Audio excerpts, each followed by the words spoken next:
كل شيء هذا يدفعنا لأن نحتفي بوجود قامة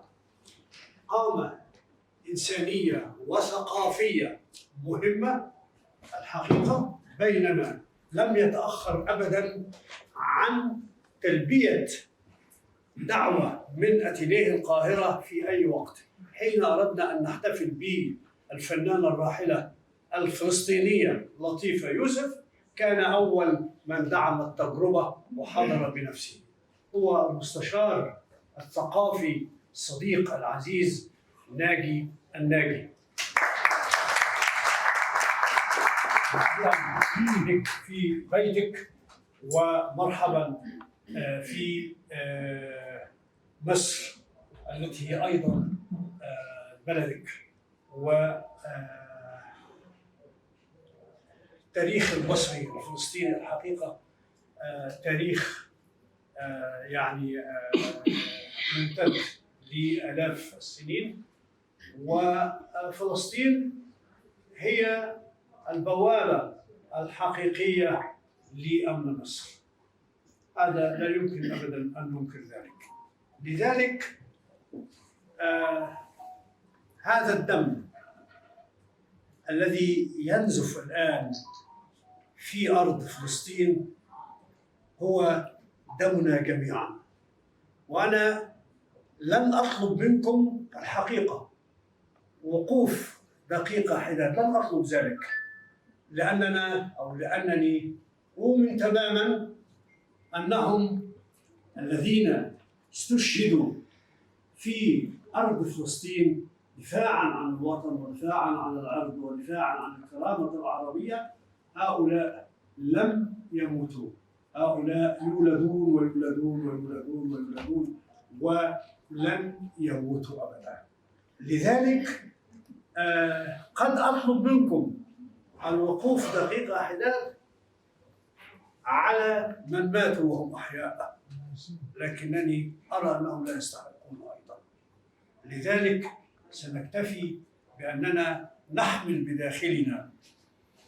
بداخلنا هذا الكم من الإحساس بهذه القضية التي بالفعل هي دفاع عن شرفنا ودفاع عن كرامتنا ودفاع عن أمتنا ودفاع عن تاريخنا ودفاع عن معتقداتنا ودفاع عن سمائنا. هذا يعني القضية ليست مسألة عابرة، لكنها متجذرة الحقيقة. يحضرنا اليوم الحقيقة الشاعرة والصديقة العزيزة التي يعني أخشى أن تنتهي أو أن يطول الحديث في تقديمها لما أحمله لها من مودة واحترام وإعزاز وتقدير. الشاعرة والناقدة والمثقفة والإنسانة قبل كل شيء، فاطمة نعوت.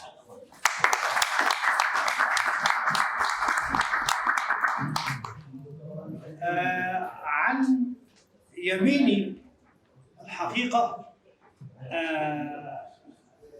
يعني زهرة من زهرات الصحافة المصرية. ربما لم نلتقي كثيرا، لكن له الفضل فناننا الجميل في أن أتى بها إلى أتيليه القاهرة، ونرجو ألا يكون هذا اللقاء هو الصحفية والكاتبة القديرة نوال مصطفى. أهلا بك في بيتك.